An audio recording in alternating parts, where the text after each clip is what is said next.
गुमान साहित्य संमेलनासाठी महाराष्ट्राच्या कानाकोपऱ्यातनं मोठ्या प्रमाणावर साहित्यिक दाखल झाले असून संत नामदेवांच्या विचारांना पुन्हा एकदा उजाळा मिळतोय। याच सर्व साहित्यिकांची आमच्या प्रतिनिधी अश्विनी पवार यांनी केलेली ही बातचीत। साहित्य रसिकांबरोबरच साहित्यिकांनीही या संमेलनाला हजेरी लावलेली आहे। आता माझ्याबरोबर काही साहित्यिक आहेत जे खास नाशिकवरून या संमेलनासाठी आलेले आहेत आणि एकूणच त्यांचा संमेलनाचा कसा अनुभव आहे, काय त्यांनी या संमेलनामध्ये पंजाबमध्ये काय वेगळं अनुभवायला मिळालंय, एकूण काय सांगाल? सगळ्यात पहिल्यांदा तर मी तुम्हाला विचारू इच्छिते की पंजाबला गुमानला संमेलन घ्यायचं याच्यावरती खूप सारी चर्चा झाली, खूप उहापोह झाला, परंतु आज प्रत्यक्षात इथे आल्यावरती कसा अनुभव तुम्हाला येतो? आम्ही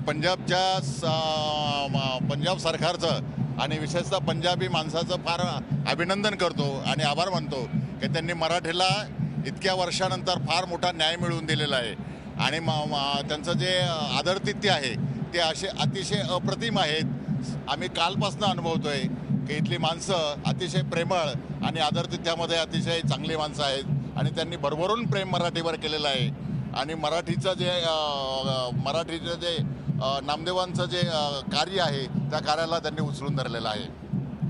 तुम्ही काय सांगाल? तुम्हीही या साहित्य संमेलनामध्ये सहभागी झालेले आहात।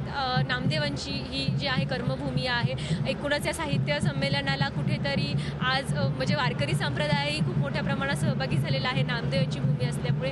काय सांगाल? कुठेतरी सांप्रदायिक आणि साहित्यिक असे दोन्ही वारसे या साहित्य संमेलनाला लाभलेले आहेत। अलीकडच्या काळामध्ये साहित्य संमेलन किंवा साहित्यिकांचे मेळावे याला उत्सवी स्वरूप आलेलं आहे, परंतु हे जे साहित्य संमेलन झालेलं आहे या साहित्य संमेलनामध्ये उत्सवाबरोबरच विचारांचाही हा मेळावा ठरलेला आहे।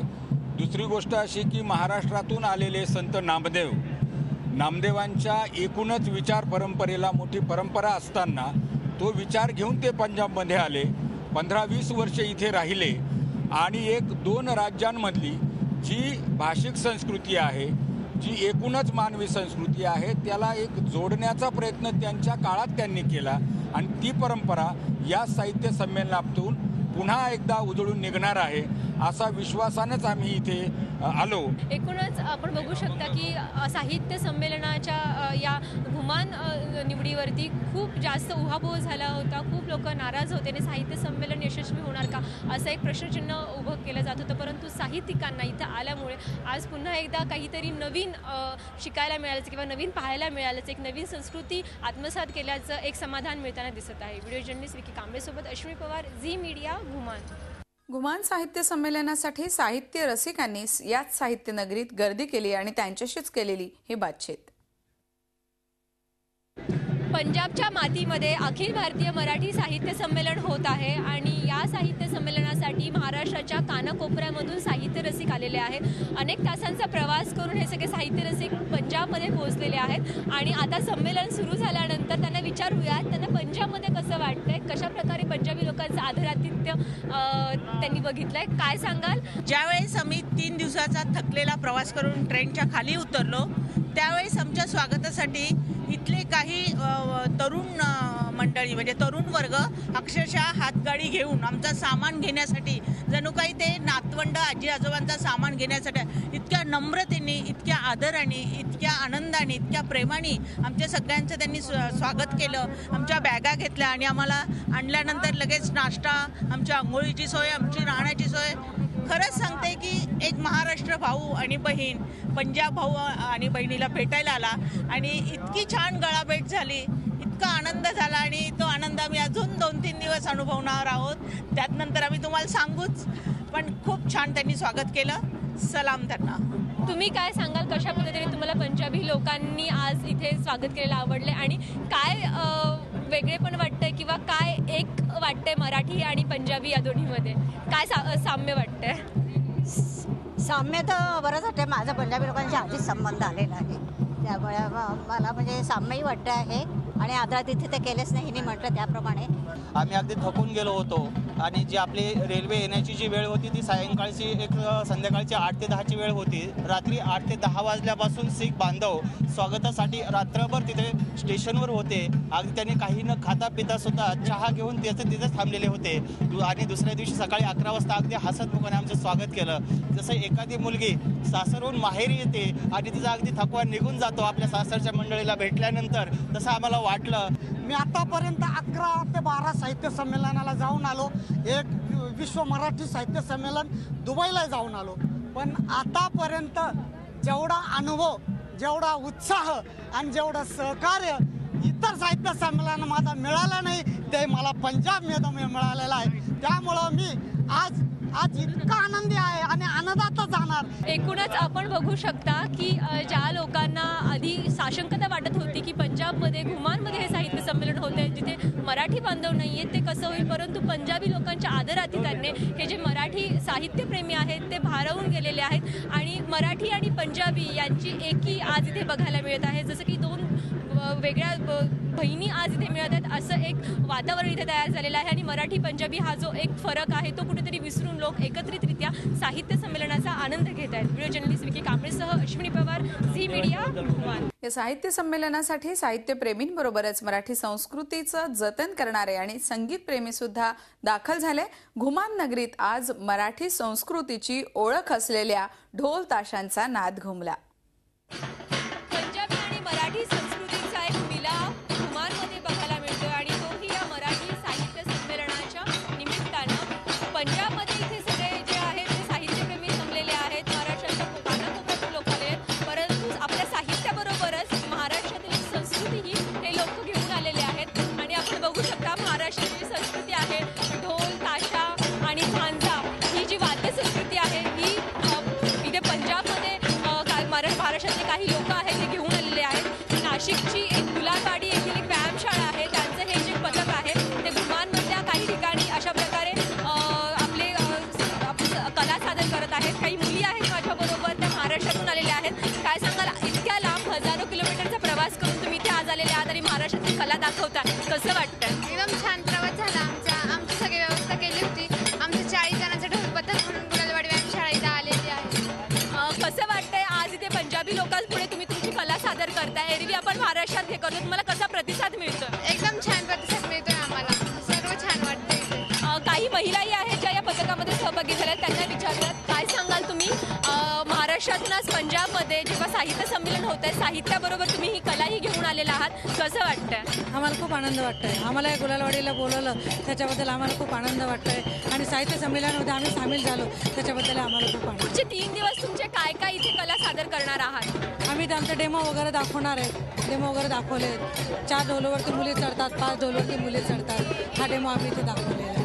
एकूणच ज्या प्रकारे आज इथे साहित्यप्रेमी जमलेले आहेत, मराठी साहित्याचा झेंडा जो आहे तो घुमानमध्ये आज दिसत आहे. तसाच मराठी लोककला किंवा मराठी लोकवाद्य जी आहेत तीही आज कुठेतरी घुमानमध्ये दिसत आहेत आणि त्यांचं एक जे प्रदर्शन आहे ते इथे मराठी लोक करताना दिसत आहेत. एकूणच घुमानमध्ये मराठी साहित्याचा झेंडा तर फडकलाच आहे, परंतु मराठी वाद्याचाही आवाज इथे घुमताना दिसत आहे. काँग्रेससह अश्विनी पवार, झी मीडिया, घुमान. साहित्य संमेलनाला मराठी साहित्यिकांबरोबरच पंजाबी साहित्यिकांची सुद्धा मोठी उपस्थिती पाहायला मिळाली. त्यामुळे या दोनही साहित्यिकांची एक संस्कृती, एक मिलाप या निमित्तानं अनुभवायला मिळाला आणि पंजाबातीलच एक प्रसिद्ध लेखक कुलदीप सिंह बेदी यांच्याशी त्यावेळी बातचीत केली आमचे प्रतिनिधी प्रकाश दांडगे यांनी. आपण आहोत घुमानमध्ये, त्याच्यामुळे घुमान म्हटलं की पंजाब आलं आणि पंजाब आलं की पंजाबाच्या साहित्यावरही चर्चा करणं आलं. अनेक पंजाबी लेखक आपल्याला खूप जवळचे आहेत. राजेंद्र सिंह बेदी असतील, खुशवंत सिंग असतील, अमृता प्रीतम असतील, या सगळ्यांच्या साहित्यातनं आपल्याला पंजाबचं दर्शन घडलेलं आहे. खरंच पंजाब कसा आहे, साहित्यातलं त्याचं चित्र काय असतं आपण जाणून घेऊया. पंजाबी साहित्याची सध्याची स्थिती काय आहे. कुलदीप सिंह जी, पंजाबी लिटरेचर का बहुत बड़ा इतिहास है, बड़े बड़े लोगों ने लिखा है और वर्ल्ड में भी एक सशक्त साहित्य करके जाना जाता है. आज के दौर का पंजाबी साहित्य कैसा है? पंजाबी में तो साहित्य जैसे पहले लिखा जाता था वो भी बहुत अच्छा था. अगर हम गुरुओं की वाणी की बात करें, संतों की बात करें तो वो भी एक बहुत महान परंपरा है साहित्य की. जो अब लिखा जा रहा है वो तो बहुत अच्छा साहित्य रचा जा रहा है पंजाबी में, लेकिन उसमें ज़रूरत सिर्फ इतनी है कि इसकी जो पंजाबी में जो लिखा जा रहा है उसका दूसरी भाषाओं में ट्रांसलेशन हो, दूसरे लोग जो हैं, दूसरी जो भाषा जानने वाले लोग हैं, वो भी पढ़ सके कि पंजाबी में क्या लिखा जा रहा है। मराठी साहित्य में साहित्य संस्कृति की बहुत बड़ी परंपरा है। ऐसी जो गोष्ठी आपने यहाँ देखी हर साल महाराष्ट्र में होती है और लाखों लोग उसके लिए यहाँ आते हैं, ये इसी तरह से आते हैं। तो पंजाब में कुछ इस तरह का कुछ चलन है कि जहाँ साहित्य के लिए, भाषा के लिए इतने लोग इकट्ठे आते हैं? पंजाब में ऐसा नहीं है। लोग जो जैसे आपके वहाँ महाराष्ट्र में हैं या मराठी साहित्य पढ़ने वाले लोग हैं, जो वो तो बहुत ज़्यादा पढ़ने वाले लोग हैं। पंजाब में दरअसल तो लिटरेसी जो है, अनपढ़ता जो है, वो बहुत ज़्यादा रही है। पहले लोगों को पढ़ने का शौक़ नहीं था, लोग ज़्यादा पढ़े लिखे नहीं थे। अगर मराठी से इसका मुकाबला किया जाए तो मराठी से जहाँ वहाँ पर पढ़ने वाले लोग जैसे हैं, कविता पढ़ने वाले हैं, नावल पढ़ने वाले हैं, ऐसे हमारे पंजाब में बहुत कम है। लेकिन क्योंकि अभी थोड़ा आदान प्रदान चला है, लोगों में थोड़ा सा इंटरनेट आया है, इंटरनेट में से लोग किताब नहीं उठाते हैं, वहाँ से कुछ ना कुछ पढ़ लेते हैं पंजाबी लिटरेचर का।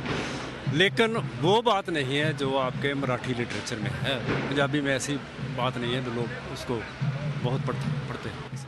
एकंदरीत काय महाराष्ट्र असो की पंजाब, भाषेचं अस्तित्व धोक्यात आलेलं आहे। त्याच्यामुळे भाषा कशी टिकवायची हा जसा मराठीसमोर प्रश्न आहे, तसाच तो प्रश्न पंजाबीसमोर आहे। त्याच्यामुळे महाराष्ट्रातल्या किंवा देशातल्या एका भाषेने याचा विचार करून चालणार नाही, तर सगळ्या प्रादेशिक भाषा भगिनींनी एकत्र येऊन आपली भाषा कशी टिकेल यासाठी प्रयत्न करणं गरजेचं आहे। घुमान इथल्या साहित्य संमेलनाची सुरुवात ही ग्रंथदिंडीने झाली। त्यावेळचा उत्साह हा पाहण्यासारखा होता। जाता जाता पाहूयात ग्रंथदिंडीचाच हा उत्साह। नामदेव महाराजांच्या घुमान नगरीमध्ये आता संमेलनाची ग्रंथदिंडी निघालेली आहे आणि या ग्रंथदिंडीमध्ये देखील ज्ञानोबा तुकारामांचा एक घोष आहे तो आपल्याला दिसत आहे। एकूणच संत नामदेव महाराजांच्या नगरीमध्ये यंदाचं संमेलन होत असल्यामुळे या संमेलनामध्ये साहित्य रसिकांबरोबरच जे वारकरी संप्रदायाचे वारकरी आहेत त्यांचा देखील एक सहभाग जो आहे तो दिसून येत आहे। आणि म्हणूनच की काय घुमान नगरीमध्ये ज्ञानोबा तुकारामाचा एक जयघोष आहे तो आज दिसत आहे। ही नगरी जी आहे या जयघोषामध्ये दुमदुम निघालेली आपल्याला दिसत आहे। काही कारणांमुळे गाड्या उशिरा आल्यामुळे एक उशीर झाला होता या ग्रंथदिंडी सुरू होण्याला।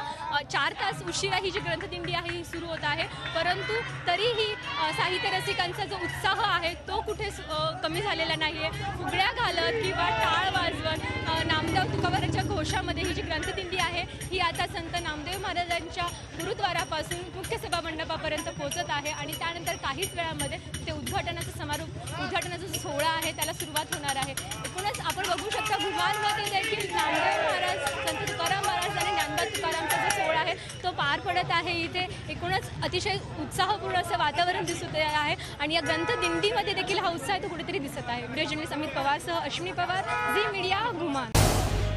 झी 24 तास रहा एक पाऊल पुढे।